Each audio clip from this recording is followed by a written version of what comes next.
privacy is not secrecy. A private matter is something one doesn't want the whole world to know. But a secret matter is something one doesn't want anybody to know. If two parties have some sort of dealings, then each has a memory of their interaction.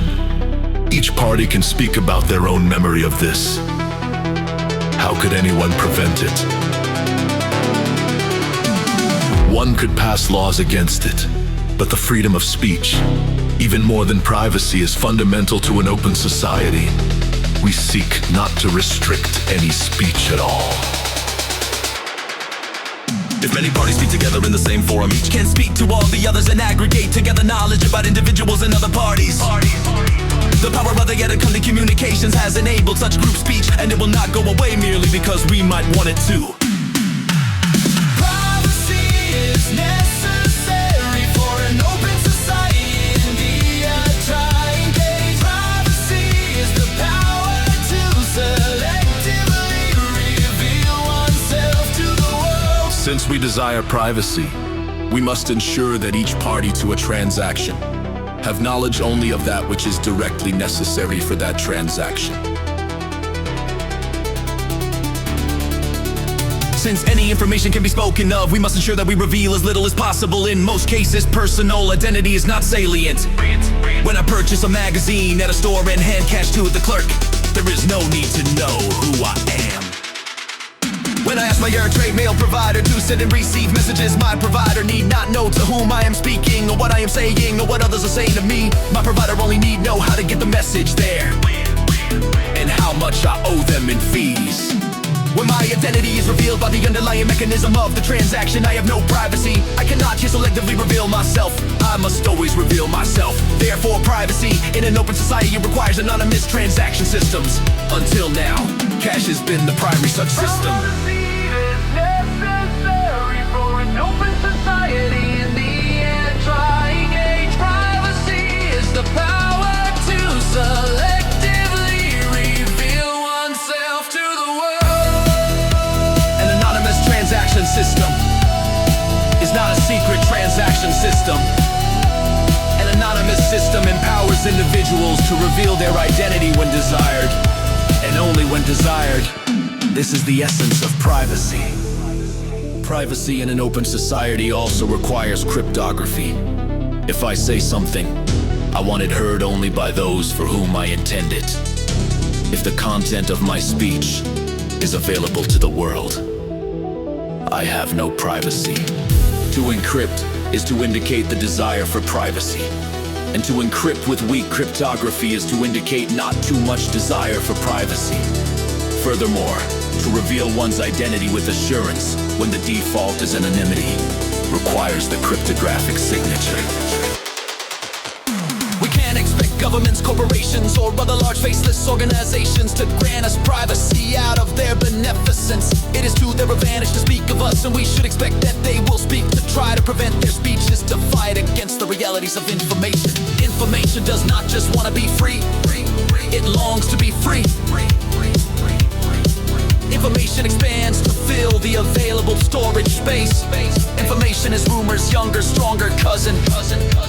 Information is fleeter afoot, has more eyes, knows more, and understands less than rumor.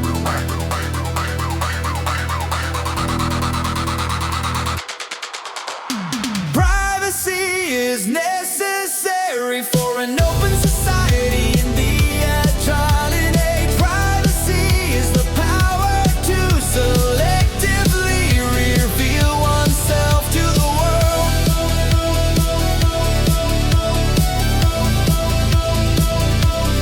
To the world.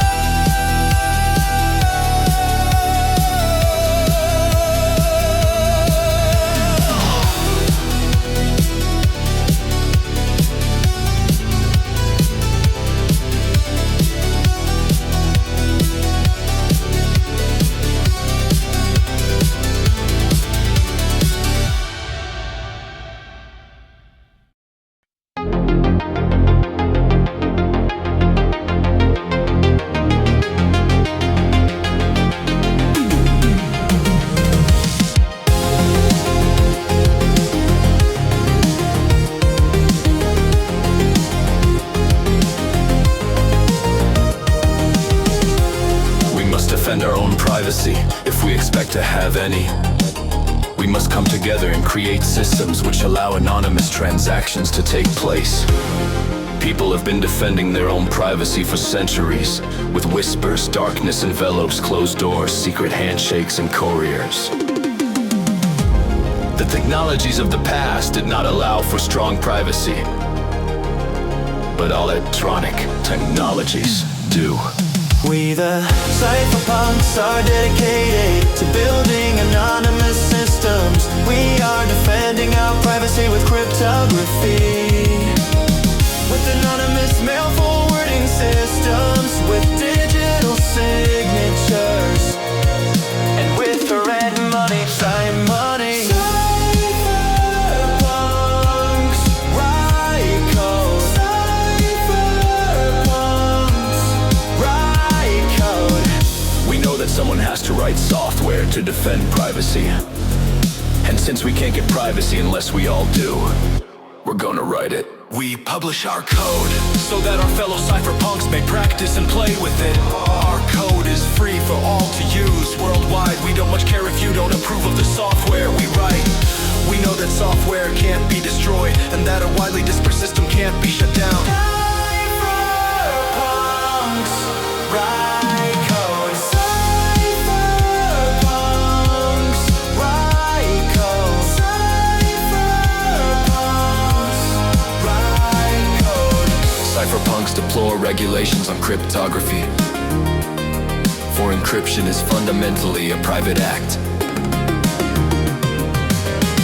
The act of encryption in fact removes information from the public realm. Even laws against cryptography reach only so far as a nation's border and the arm of its violence. Cryptography will ineluctably spread over the whole globe, and with it, the anonymous transaction systems that it makes possible. For privacy to be widespread, it must be part of a social contract. People must come in together, deploy these systems for the common good. Privacy only extends so far as the cooperation of one's fellows in society. We the cypherpunks seek your questions and your concerns and hope we may engage you so that we do not deceive ourselves. We will not, however, be moved out of our course, because some may disagree with our goals. Cypherpunks, right code. Cypherpunks, right code. The cypherpunks are actively engaged in making the network safer for privacy. Let us proceed together apace. Onward. Eric Hughes, 9 March 1993.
Technology is on the verge of providing the ability for individuals and groups to communicate and interact with each other in a totally anonymous manner.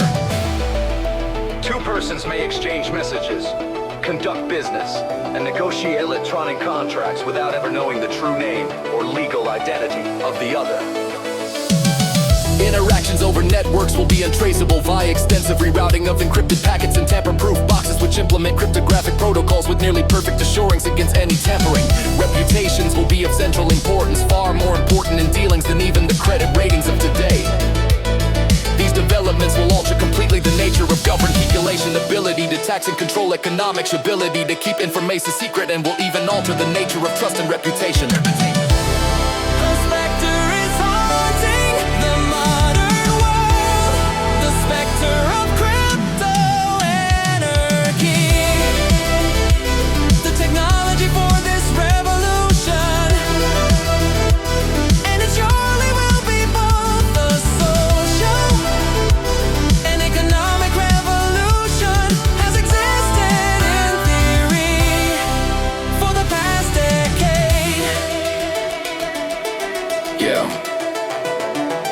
methods are based upon public key encryption, zero-knowledge interactive proof systems, and various software protocols for interaction, authentication, and verification. The focus has until now been on academic conferences in Europe and the US.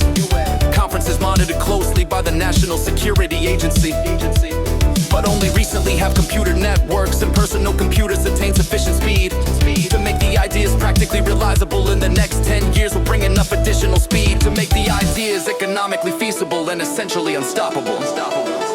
High-speed networks, ISDN, tamper-proof boxes, smart card satellites, Ku-band transmitters, multi-IBMs, personal computers, and encryption chips now under development will be some of the enabling technologies. A specter is haunting the modern world, the specter of crypto anarchy. The state will of course try to slow or halt the spread of this technology. Citing national security concerns, use of the technology by drug dealers and tax evaders, and fears of societal disintegration. Many of these concerns will be valid. Crypto anarchy will allow national secrets to be traded freely, and will allow illicit and stolen materials to be traded.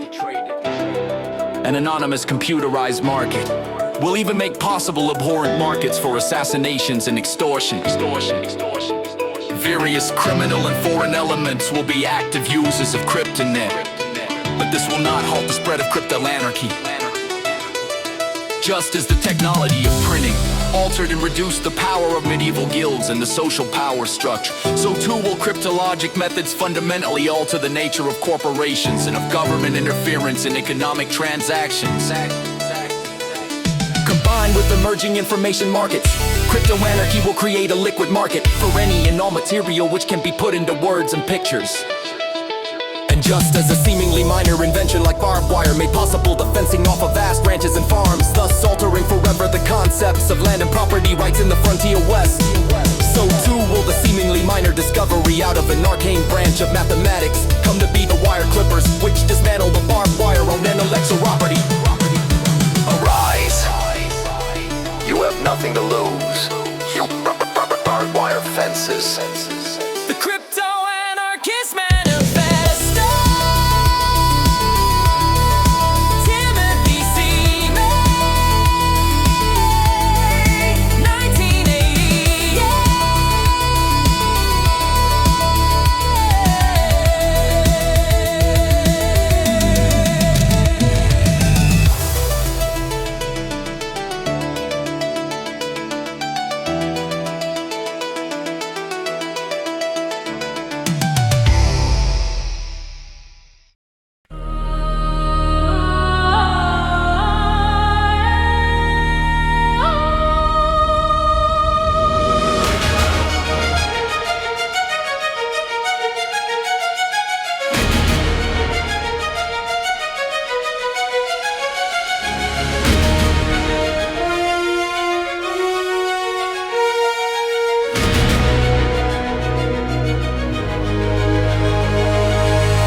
Governments of the industrial world, you weary giants of flesh and steel, I come from cyberspace, the new home of mind. On behalf of the future, I ask you of the past to leave us alone.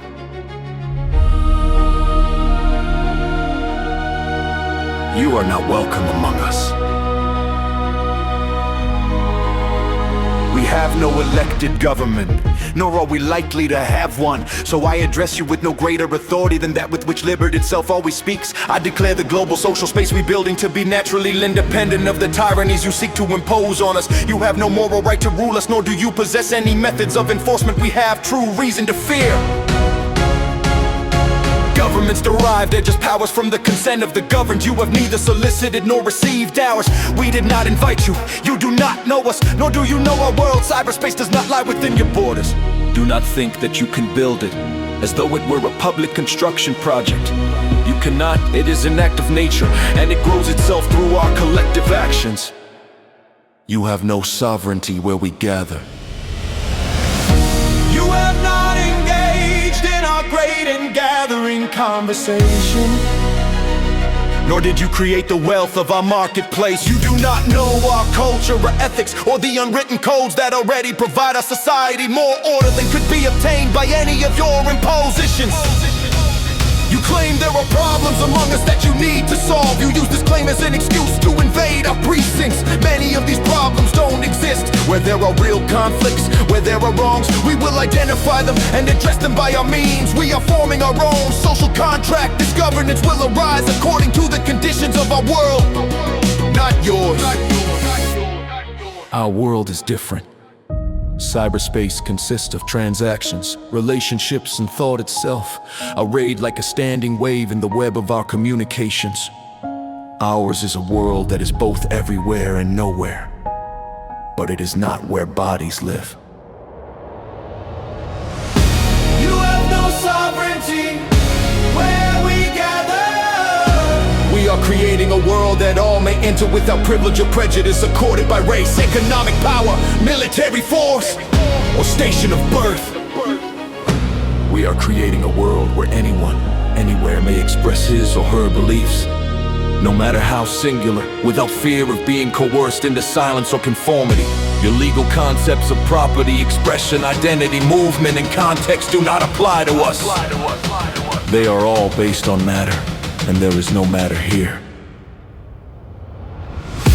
You have no sovereignty where we gather.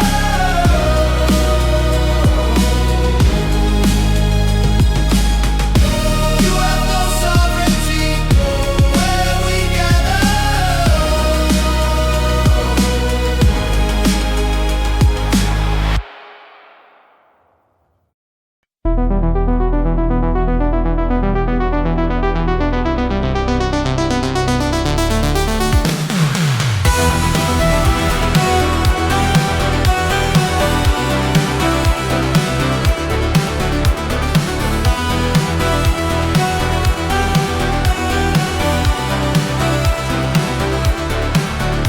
Our identities have no bodies, so unlike you, we cannot obtain order by physical coercion.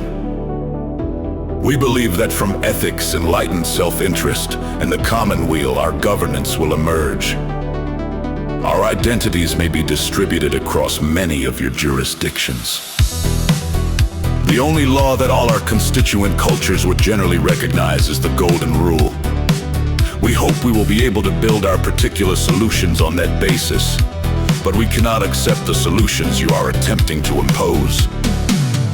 In the United States, you have today created a law, the Telecommunications Reform Act, which repudiates your own constitution and insults the dreams of Jefferson, Washington, Mill, Madison, de Tocqueville, and Brandeis. These dreams must now be born anew in us.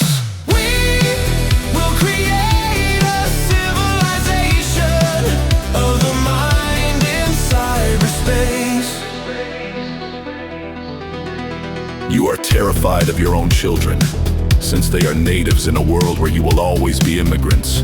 Because you fear them, you entrust your bureaucracies with the parental responsibilities you are too cowardly to confront yourselves. In our world, all the sentiments and expressions of humanity, from the debasing to the angelic, are parts of a seamless whole, the global conversation of bits. We cannot separate the air that chokes from the air upon which wings beat. In China, Germany, France, Russia, Singapore, Italy, and the United States, you are trying to ward off the virus of liberty by erecting guard posts at the frontiers of cyberspace. These may keep out the contagion for a small time, but they will not work in a world that will soon be blanketed in bit-bearing media. Your increasingly obsolete information industries would perpetuate themselves by proposing laws in America and elsewhere that claim to own speech itself throughout the world. These laws would declare ideas to be another industrial product, no more noble than pig iron. In our world, whatever the human mind may create can be reproduced and distributed infinitely at no cost. The global conveyance of thought no longer requires your factories to accomplish.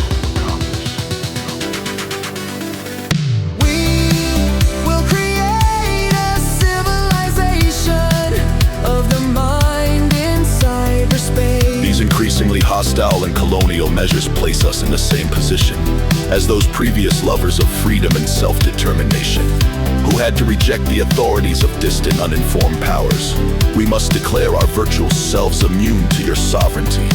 Even as we continue to consent to your rule over our bodies, we will spread ourselves across the planet so that no one can arrest our thoughts. We will create a civilization of the mind in cyberspace. May it be more humane and fair than the world your governments have made before. A declaration of the independence of cyberspace. John Perry Barlow, February 8, 1996.